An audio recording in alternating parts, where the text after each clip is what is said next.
हिमाचल के पहाड़ों में एक ऐसा ट्रैक है जिसमें स्नो कवर्ड पीक्स, लस ग्रीन माउंटेन्स, क्लाउड्स और रिमोट विलेज सब आपको एक ही ट्रैक पे देखने को मिल जाएंगे। और ये ट्रैक है हिमाचल की पार्वती वैली में बसा सरपास ट्रैक।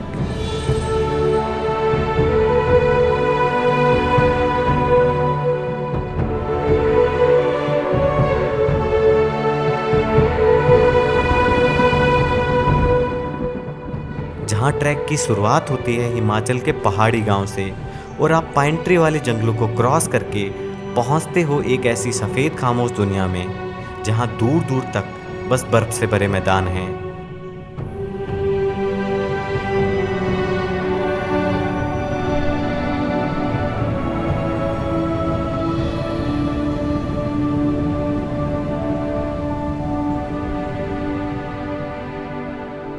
और सरपास सिर्फ एक ट्रैक नहीं है बल्कि ये एक कहानी है अपनी हदों को पार करने की, इन बड़े पहाड़ों में खुद का वजूद ढूंढने की और किसी अनजान चेहरे में अपना मिल जाने की।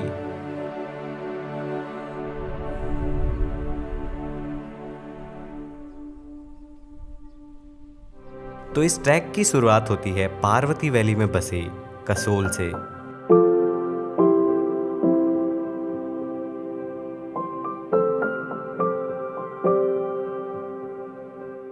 जहां बेसिक ब्रीफिंग, इंट्रोडक्शन और मोटिवेशन लेने के बाद ट्रैक यारी के साथ हम हमारे बैकपैक उठा निकल लेते हैं हमारी पहली कैंप साइट ग्रैंड विलेज के लिए। ट्रैक के शुरुआत में कसोल की भीड़ भाड़ वाली सड़कें क्रॉस करके हम पहुंचते हैं लस ग्रीन जंगलों में। और पहले 6 किलोमीटर हमें ग्रैंड जाने के लिए बने इस कच्चे रास्ते से ही क्रॉस करने हैं। तो अगर आप चाहो तो इस ट्रैक पे आपको म्यूल्स भी अवेलेबल हो जाएंगे, बट पहले दिन के लिए म्यूल्स की सर्विस नहीं रहती, तो आपको ग्रैंड विलेज तक खुद का सामान खुद ही कैरी करना पड़ेगा।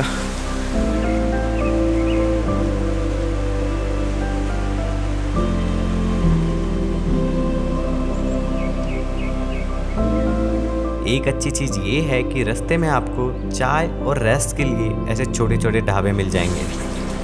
आगे भी होंगे ढाबे ऐसे ऊपर तक, पूरा ऊपर तक। यहाँ से थोड़ी दूर जाके हमारा लंच ब्रेक होगा, बैठेंगे थोड़ी देर वहाँ पे, देन वहाँ से 2 घंटे का रास्ता हो रहा है। So rest over and back to the route. हमारा आज का पहला लंच पॉइंट आ गया है। तो अभी तक का 6 किलोमीटर का ट्रैक काफ़ी इजी था सीधे रास्ते की वजह से, और असली ट्रैक अब यहाँ से शुरू होने वाला था। तो अभी बचा तो 2 किलोमीटर ही है, बट टाइम हमें सेम ही लगने वाला है क्योंकि ये प्रॉपर पूरा एलिवेशन पे जाना है। और यहाँ आके पूरा बैग का वेट फील हो रहा है भाई।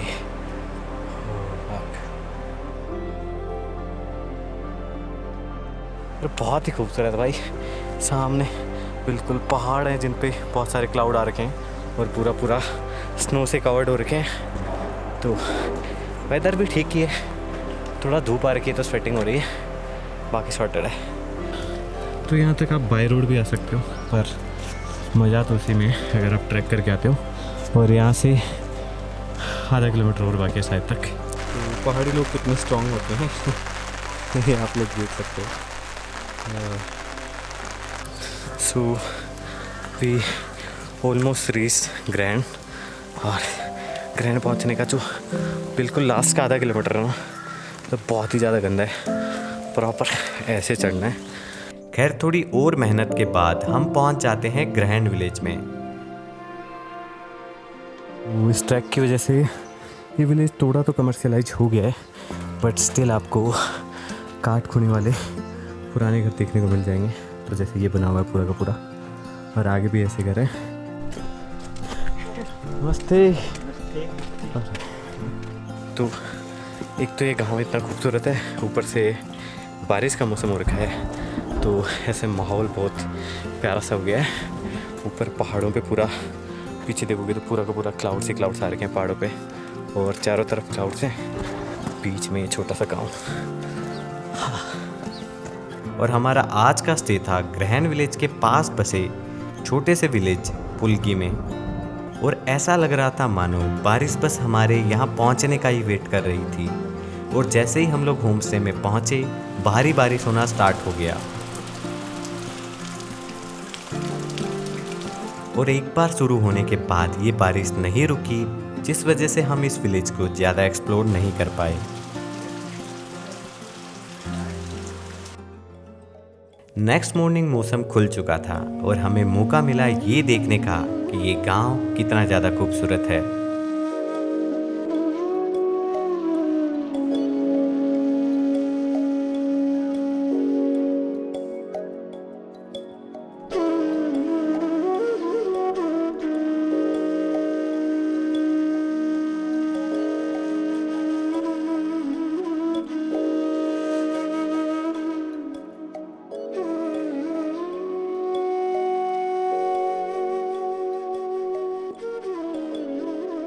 सो हेलो एवरीवन, डे 2 और आज हम लोग यहाँ से जा रहे हैं मुमताज़ में।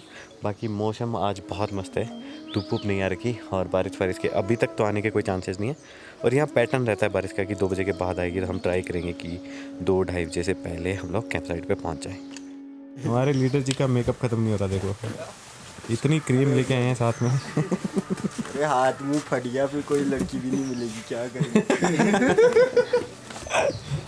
ओह भाई, और आज पानी सिर्फ थोड़ा थोड़ा पीना है, क्योंकि आज पूरे ट्रैक पे पानी नहीं है, ठीक है। इसलिए पानी को थोड़ा लिमिट से पीना है ताकि बच जाए। वेदर ऊपर ख़राब हो रहा है, तो कोशिश करेंगे कि 1 या 1:30-2 बजे तक पहुंच जाए ऊपर, ठीक है।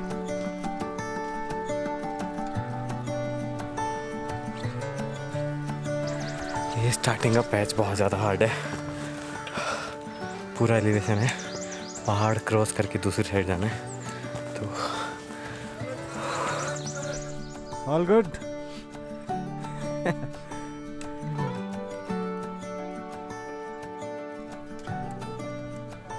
आज का जो सबसे हार्ड पार्ट है वो है ये एलिवेशन।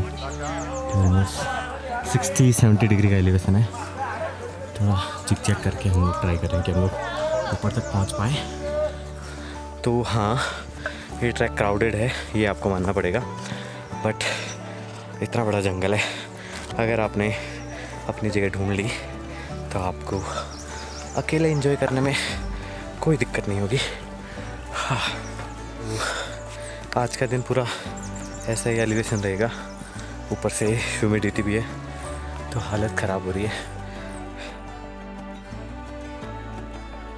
खैर धूप, ह्यूमिडिटी और एलिवेशन से स्ट्रगल करते हुए हम पहुंचते हैं सेकंड डे के लंच पॉइंट पे।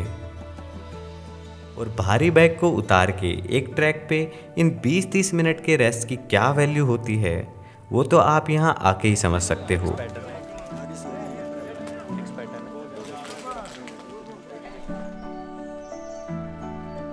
तो लास्ट का 200 मीटर का पैच बचा है और आज की कैंप साइट ऐसे है कि आप पूरा ट्रैक जंगल के साथ में करते हो, और जब ये जंगल ख़त्म होता है तो फिर आज का ट्रैक भी ख़त्म हो जाता है।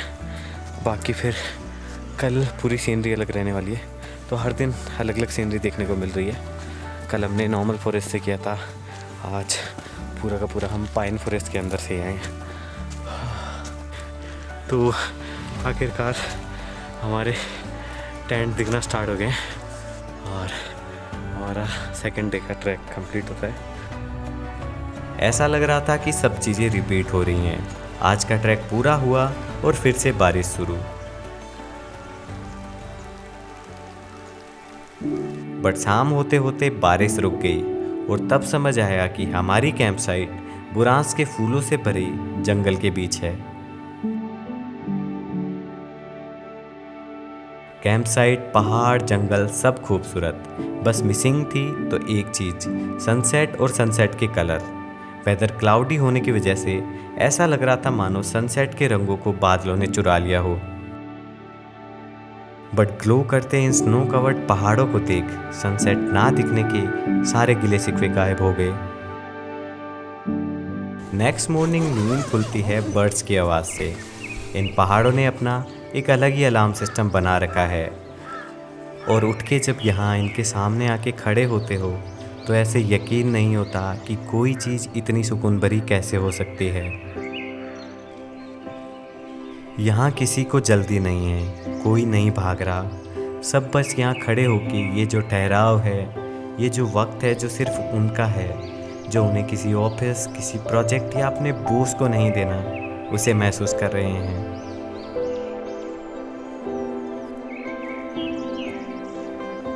और इसी बीच इस ठंड में अगर आपको गर्मा गर्म काली चाय मिल जाए तो फिर और क्या ही चाहिए।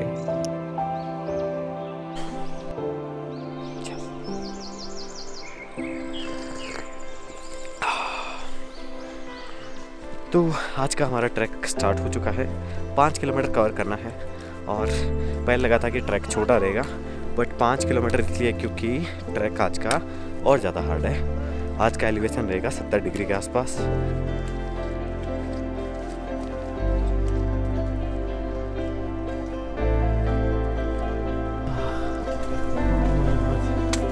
क्या है उधर?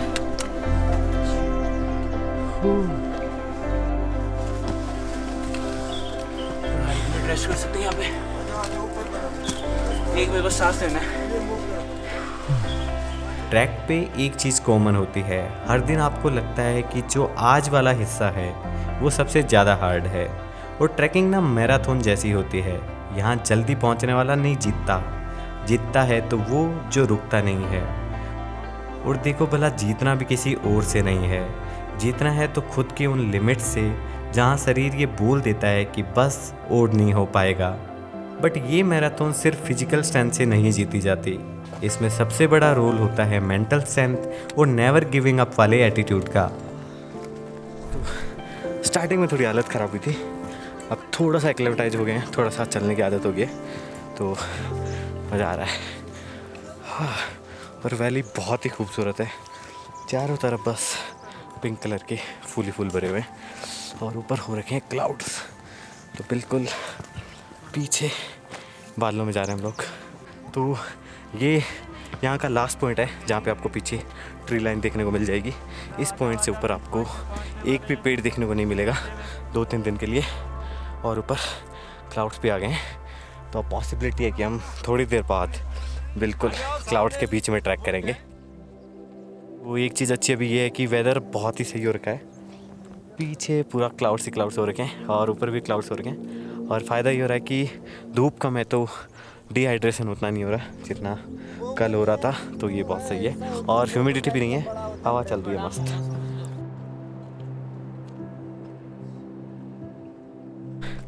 अभी ऑलमोस्ट काफ़ी हाइट पे आ चुके हैं और वाइट पास होना स्टार्ट हो गया ऑलमोस्ट। एक क्लाउड ने हमें कवर करना स्टार्ट कर दिया, क्लाउड या मिस्ट जो भी बोले थे। तो पीछे पूरा बादल हो गया और यहाँ भी धीरे धीरे करके बादल आ रहे हैं।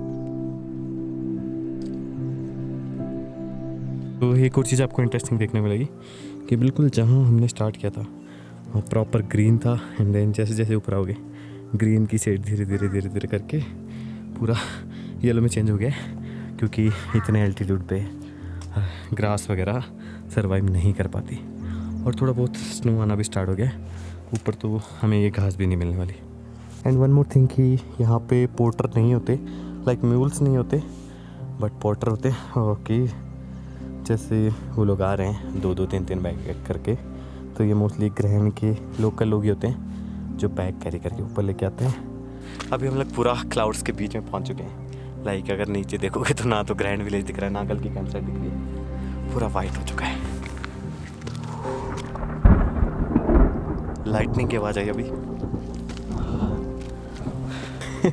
कौन सा आटा खाते वैसे? 3-3 बैग आटा? हाँ, हम खाते हैं देसी आटा।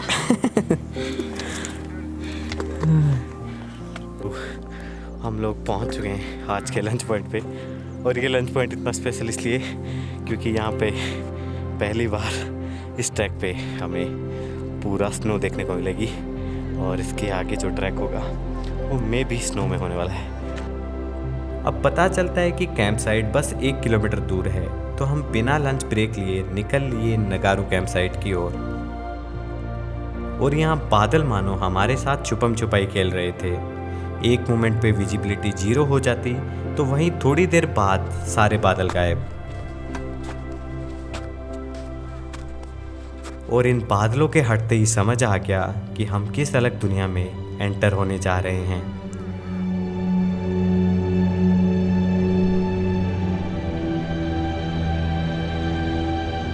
ये कैंप साइट किसी पैराडाइज से कम नहीं थी और साथ में इन मिस्टी क्लाउड्स ने मिलके इसे और ज़्यादा मैजिकल बना दिया।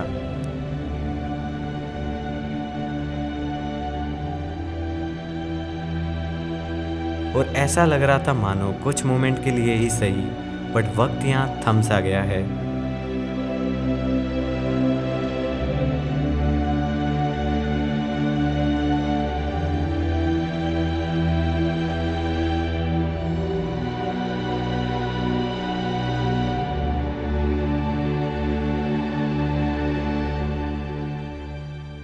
और नेचर का ऐसा रूप देख के पूरे ट्रैक की थकान गायब हो गई।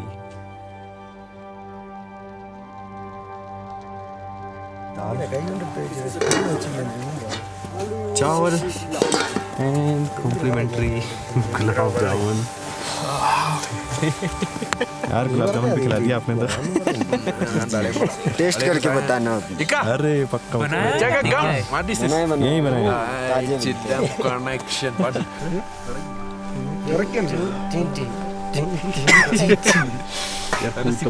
धोखेबाजी नहीं होगी, गुलाब जामुन पर पर्सन 2 है। तो हमारा डे 3 एंड हो रहा है नगारू कैंप साइट पे बहुत ही प्यारे से सनसेट के साथ। और कल हम लोग सुबह ट्रैक स्टार्ट करेंगे अराउंड 4:30 के आसपास, क्योंकि दिन में स्नो मेल्ट हो जाती है तो ये लोग ट्रैक को अर्ली मॉर्निंग स्टार्ट कर देते हैं। सोचा था कल जल्दी उठना है तो टाइम से सोएंगे, बट पहाड़ों को शायद ये मंजूर नहीं था। और जो एक चीज़ देखना बाकी रह गया था वो अब हमारी आंखों के सामने था।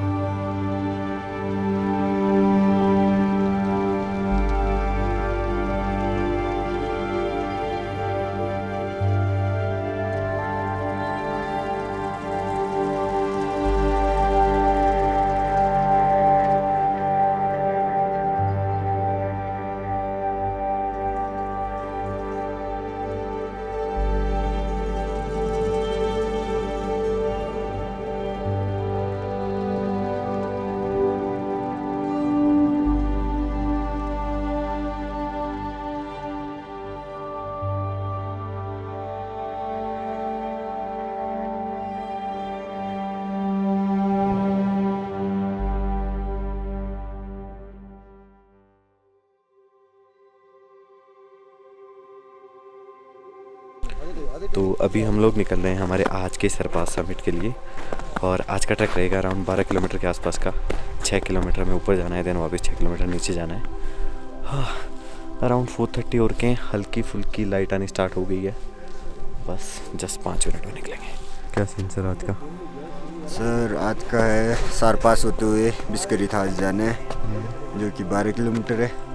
और अभी से हम स्टार्ट कर रहे हैं। हमारी टीम भी पूरी रेडी हो चुकी है, थोड़ा बहुत बैग वगैरह उठा रही है। उसके बाद यहाँ से मूव करेंगे।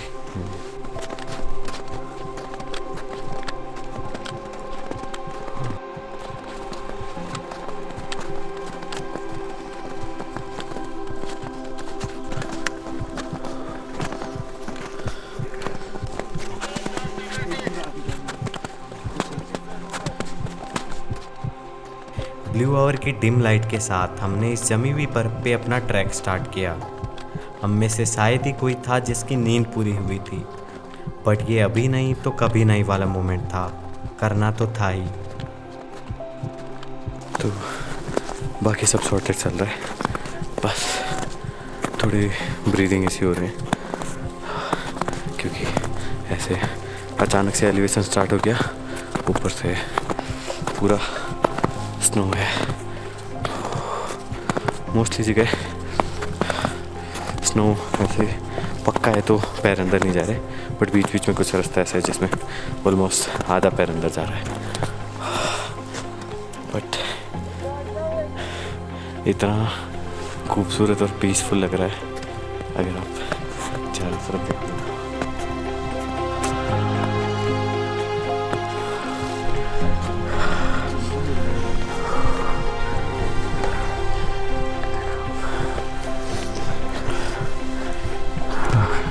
अरे यार। इसके बाद हमारी असली टेस्टिंग शुरू हुई। स्ट्रेट एलिवेशन, स्लिपरी रास्ता और उसके साथ बारिश, ये आखिरी चढ़ाई हमारी सारी लिमिट टेस्ट कर रही थी और इस बार हम रेडी थे। यहाँ बात हार जीत की नहीं थी, बात थी तो खुद का 100% देने की, और हमने वही किया। धीरे धीरे ही सही अपनी पूरी पावर लगा हम पहुँच गए सरपास समिट पे।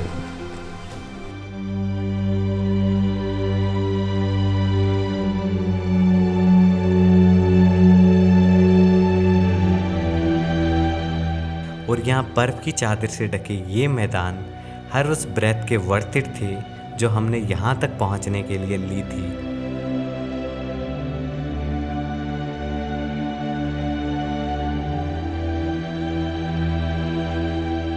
और इन स्नो कवर्ड माउंटेन्स के बीच खड़े होके पता लग रहा था कि ये ट्रैक इंडिया का सबसे फेमस स्नो ट्रैक क्यों है।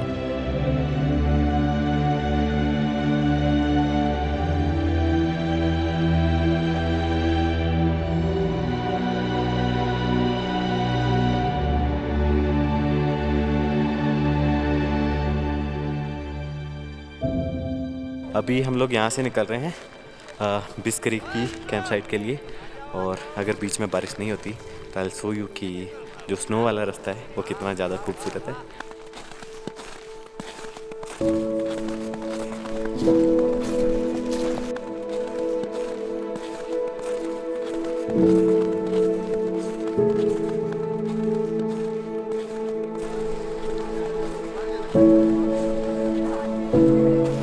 और यहाँ से स्टार्ट हो रही है प्रॉपर ट्रेल जो बनी हुई है स्नो के अंदर। यहाँ से हम लोगों को जाना है इस पहाड़ को क्रॉस करके उस साइड में। तो अभी एलिवेशन ख़त्म हो गया तो मज़ा आ रहा है भाई अब ट्रैक करने में। ईजी ऐसे चलते जाओ बस स्ट्रेट सीधा।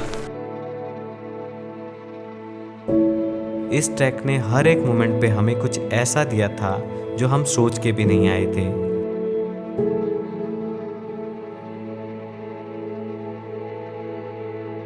और अब इस मोमेंट पे लग रहा था कि इससे खूबसूरत क्या ही हो सकता है, बट तभी स्नोफॉल स्टार्ट हो गई।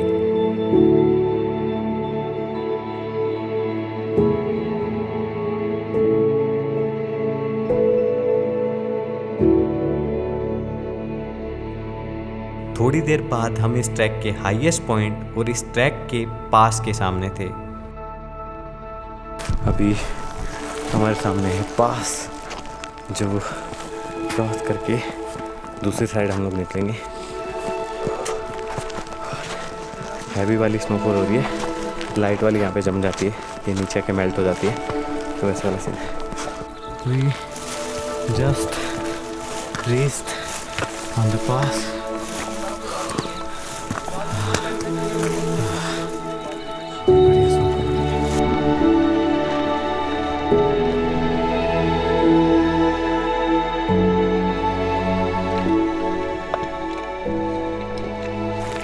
तो यहाँ से हम लोग आए थे और ये क्रॉस करके ये पास है, जिसे क्रॉस करके हम लोग इधर होते हुए जाएंगे पूरा नीचे वहाँ पे।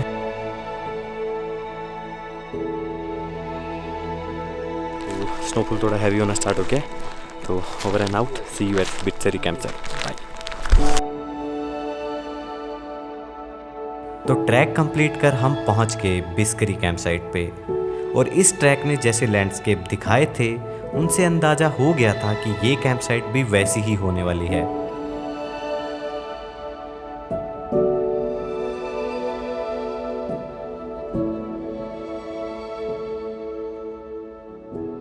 हम इंसान भी अजीब से ही हैं, इतने बड़े बड़े पहाड़ चढ़ते हैं ताकि अपनी छोटी छोटी प्रॉब्लम्स का सॉल्यूशन ढूंढ सकें। कुछ लोगों को सॉल्यूशन मिल जाता है और कुछ शायद थोड़े वक्त के लिए ही सही बट उन प्रॉब्लम्स को भुला देते हैं। कुछ बस यहाँ आते हैं पुरानी यादें भुला के इतनी बड़ी दुनिया में अपना वजूद ढूंढने। खैर कुछ भी हो, यहाँ सबकी अपनी अलग अलग दुनिया है, सबके लिए अलग अलग मीनिंग है इन पहाड़ों का। और थोड़े मतलबी हम भी तो हैं, जब अंदर सब भर जाता है तो आ जाते हैं यहाँ। पर खूबसूरत चीज़ ये है कि ये पहाड़ तुम्हें जज नहीं करते, सुनते हैं तुम्हें, समझते भी हैं, बिना बताए बिना बोले तुम्हें जवाब भी दे देते हैं।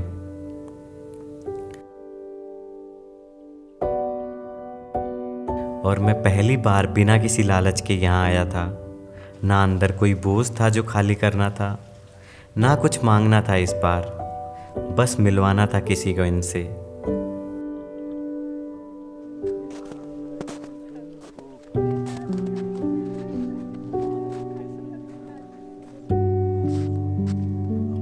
पर अब पहाड़ों से यार आना थोड़ा पर्सनल है, सब समझते हैं ये। इस बार भी बिना बताए सब समझ लिया और अपनी ब्लेसिंग के साथ कुछ ऐसा दे दिया जो इस पूरी लाइफ मेरी कहानी का हिस्सा रहने वाला है।